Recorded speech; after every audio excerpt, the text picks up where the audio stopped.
Dans le prochain épisode de Un si grand soleil, Noémie découvre la vérité sur Margot et Hakim, tandis qu'un mystérieux dealer fait son apparition au lycée. Attention, les paragraphes qui suivent contiennent des spoilers sur l'épisode d'Un si grand soleil diffusé demain soir sur France 2. Si vous ne voulez rien savoir, ne lisez pas ce qui suit. Vendredi 25 août dans Un si grand soleil. Noémie apprend la vérité. Margot appelle Hakim pour lui apprendre qu'elle a tout dit de leur aventure à Ludo. Elle lui explique qu'elle a aussi décidé de le quitter.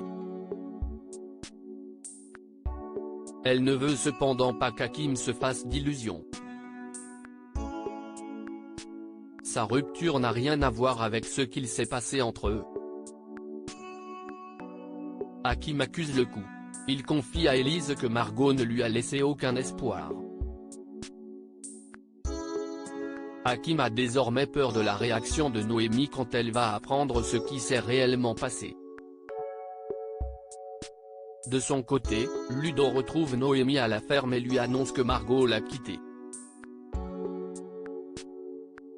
Noémie demande au jeune homme les raisons de leur séparation. Ludo préfère rester vague, mais Noémie se demande si ce n'est pas à cause d'elle, car Margot avait l'air énervée contre elle ces derniers temps. Ludo la rassure, et lui dit qu'il n'y a rien de personnel. Claudine annonce à Elisabeth, François et Milo que l'association Terre d'écologie Septimanie a accepté leur proposition. Elle précise que le président a exigé une facturation sans frais généraux et avec accès à toutes les factures. Milo Pelletier est agacé car il va perdre de l'argent. Elisabeth lui rappelle alors que c'est à cause de lui qu'ils sont dans cette situation. Ludo passe au cabinet et croise Margot qui l'ignore. Claudine lui remet un communiqué de presse dans lequel elle présente l'association et OMF 34 comme étant très soudée. Ludo est un peu gêné. Il a peur que l'association soit accusée de greenwashing. Claudine lui explique que ses détracteurs ravaleront leurs critiques quand ils verront le magnifique parc qu'ils vont construire à la place de l'ancien site industriel. Ludo se laisse convaincre et valide le communiqué de presse. En échange, Claudine lui remet son chèque. De son côté, Noémie donne rendez-vous à Margot pour la convaincre de revenir sur sa décision. Elle ne comprend pas pourquoi Ludo et elle se séparent, d'autant plus qu'elle trouve qu'ils sont faits l'un pour l'autre. Margot finit par lui avouer qu'elle a couché avec Hakim, mais qu'elle n'a pas l'intention que leur histoire aille plus loin. Noémie est très surprise. Margot pensait que Ludo lui avait dit, elle est désolée qu'elle l'apprenne de cette manière. Choquée, Noémie appelle Hakim, qui lui confirme les dires de Margot.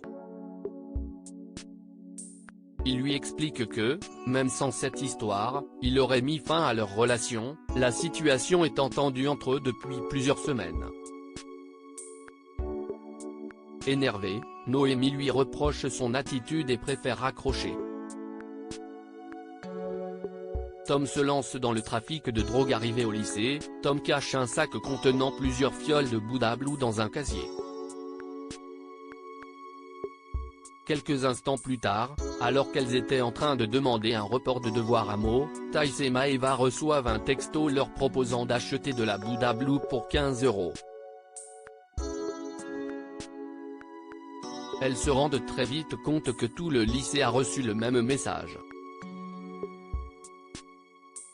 De son côté, Nora, une nouvelle élève de seconde au lycée, demande à Achille et Tom s'ils ont compris le cours de maths, car elle est un peu perdue. Achille propose de l'aider, ce qui fait sourire Tom qui a compris que son nouvel ami était tombé sous le charme de l'adolescente. Au commissariat, Manu dirige l'enquête sur la mort de l'adolescent la veille au soir. D'après le médecin légiste, son décès est dû à la consommation de Bouddha Blue. Manu a interrogé les parents de la victime mais ils ne comprennent pas. Leur fils ne prenait pas de drogue et ne buvait pas d'alcool. C'est inconcevable pour eux qu'il soit mort à cause de cette drogue de synthèse.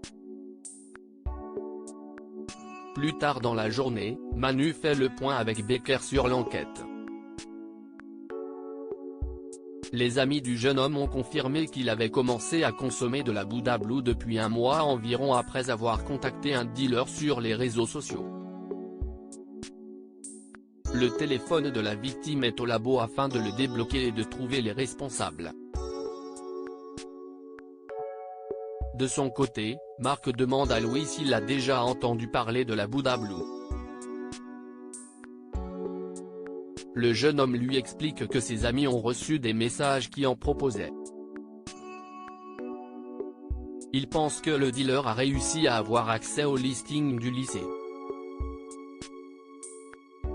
Marc explique alors à son fils qu'il est en train d'écrire un article sur un adolescent qui en est mort. Il met en garde Louis.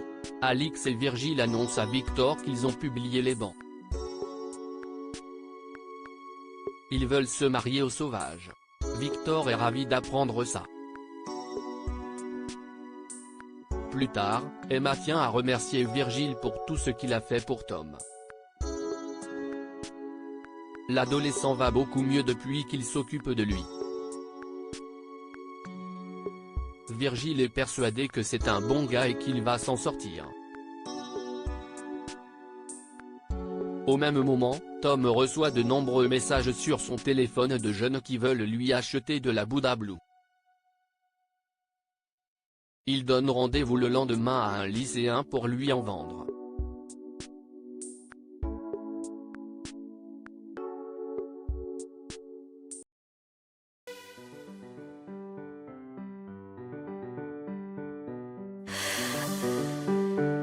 나